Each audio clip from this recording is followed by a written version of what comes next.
we found in you. Love one another, yeah, love one another, that's what we'll do. Love one another with a love like no other that we found in you.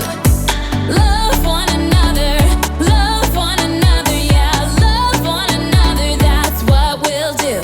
We're alive to love one another. We're alive with love like no other. We're alive, we're sisters and brothers. We're alive to love one another.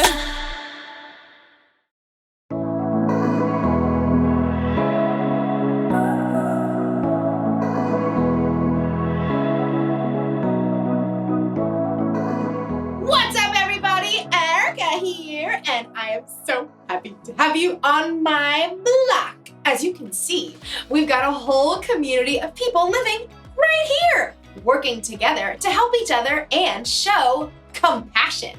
Compassion is caring enough to do something about someone else's need. Every person is made in their own unique way, and every person can use what they have to show compassion. You want to see? They can build things. Ooh, I know.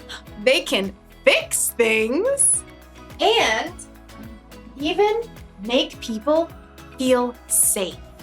Everybody has a part to play. And there are clues, even when you're young, to help you know what your part is. For instance, you might like to help your parents out around the kitchen. Someday you may be a chef. Or maybe you like building things out of Legos. You might grow up to be a construction worker. Oh, these are not toys. What if you really love animals? Oh, how cute! Someday you could be a veterinarian. Oh, even cuter! If you look really close at what you're good at and the gifts you've been given, you might get a glimpse of what you'll be like when you're older. Or, like you'll see in today's story, God can use what you have right now to do something miraculous. I'm not sure what I have to give, but I hope it involves a cute puppy. I'll see you next time. Take time. The Bible. It's 66 books of history, stories, letters, and poetry that fit together to form God's one big story. The epic adventure of how He created us and loves us so much that He made a way to rescue us. As we travel through the Bible, from Genesis to Revelation, we discover people who met God and found their lives changed forever. Now, for an amazing story, inspired by the book of John, chapter 6, verses 1 through 13. Let's set the stage. Jesus had been performing amazing miracles and healing people. Great crowds gathered wherever He went. So, when Jesus needed a little time away, He crossed the Sea of Galilee with His friends. He was probably looking forward to a quiet day on the mountainside, overlooking the lake. But the crowds had followed. Oh, you've got to be kidding me. Looks like thousands. Should we send them all away? No, I'll talk to them. Even though He was tired, Jesus welcomed the people. He could see the hunger in their hearts, so He sat down on the mountainside and began to teach them. I am the bread of life. Whoever comes to me will never go hungry. Through the heat of the day, Jesus kept speaking to the people. As the sun sank lower, though, people started getting restless. See, nobody planned to stay there the whole day, and everybody was getting hungry. Well, Jesus knew how He would provide a meal, but first, He spoke to His friend Philip. Where can we buy bread for all these people to eat? Philip's eyes widened as he looked down over the mountainside. There are thousands of people here. Even buying enough bread for everyone to have one bite would take more than half a year's pay. Feeding this crowd certainly seemed like an impossible job. Jesus' friends started to check around, trying to see if anyone at all had brought along some food. Now, imagine you are there, on that very same hillside. Early this morning, you heard footsteps and excited voices just outside your home. They say Jesus is heading for the lakeshore. Now, you had never seen Jesus, but you had heard a lot about Him, so you begged your mom to let you go along, please. Please, please, please. It's not far. And she said yes, which is pretty amazing, but she wouldn't let you run out the door unprepared. Here I've wrapped up some bread and fish for you. Thanks, Mom. So you grabbed the bundle, thanks Mom, and ran out the door, joining the crowd. When you finally reached the lakeshore, the crowd was a little overwhelming. But high up on the mountainside, you could see a man surrounded by a close-knit group of followers.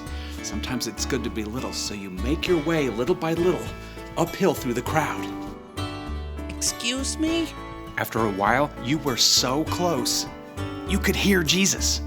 Anyone who hears my word and believes him who has sent me has eternal life. You slid under someone's elbow and found a place to sit on a little rock just a few yards away from Jesus. And all day, you listened. You weren't bored even a bit, because somehow everything Jesus said, it seemed like he was saying it just to you. In fact, you even forgot to eat your lunch. Oops. Guess I am kind of hungry. Now you can see other people are getting hungry too. And Jesus has taken a short break to talk with his friends, and then you're sad because Jesus is probably planning to send everybody away to get their own food. But then, a few of his friends start walking through the crowd. Does anyone have any food? Nothing here, I'm sorry. Oh, you really want your bread and fish at this point, but as tired and hungry as you are, you know Jesus has been working hard all day. So, you clear your throat, and then you say, I do. Great. What do you got? 5 little loaves and 2 fish. Not much. I know, but Jesus can have it. Well, thank you. Come along. you follow Jesus' friend Andrew right up to Jesus.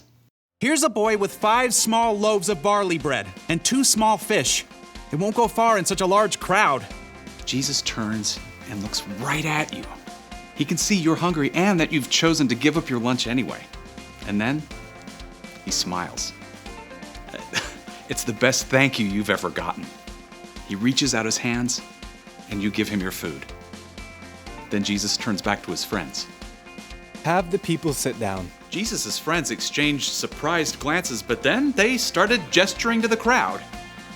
All right, everyone sit down. Plenty of room. Like a slowly rolling wave from front to back, you see all the people sit down. Then, right beside you, Jesus takes your 5 small loaves of bread and 2 small fish, and he lifts them up to heaven. Father, thank you for this food you've given us. Then, Jesus takes the loaves and breaks them. He begins handing them out to his friends and to the people in the first rows on the ground. He does the same with the fish. You even get some of your own bread and fish back. Yum. You look around and you can see Jesus' friends still handing out pieces of fish and bread to the crowd. But this is way more than what I gave to Jesus. Soon, it seems like the entire crowd is eating dinner. Your own stomach is already full, and you still have bread and fish left over. As the people around you begin to finish their meals, Jesus calls his friends again. Gather the leftover pieces. Don't waste anything. You watch in amazement as Jesus' friends go through the crowd with large baskets. And sure enough, lots of people have extra bread and fish to drop inside. When the men finally return to Jesus, they've collected 12 full baskets of leftover fish and bread. That's impossible. But you know it happened because you saw it and because you've met Jesus. Nearby, a man exclaims, This must be the prophet who's supposed to come into the world. Now, you aren't sure exactly what that means, but you are sure that Jesus deeply cares for every single person on this hillside. And you're sure that he can take your small lunch to meet every single person's need.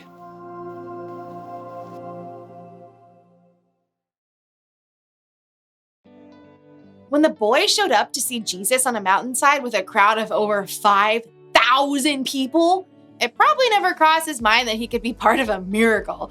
All he had to offer was 5 loaves of bread and 2 fish, and God used it to feed everyone. You never know what God's going to do when you use what you have to help others. So, what do you have? Do you like to entertain people? And are you good with animals? Do you like to make things grow? Do you enjoy serving others? Everybody has something they can use to help others. Could be all you need are these, your hands. Your hands can help lift things, clean things, and repair things. Something else you have is this, your brain. You can use your brain to help solve problems or to help create something incredible. And what about these? Your ears.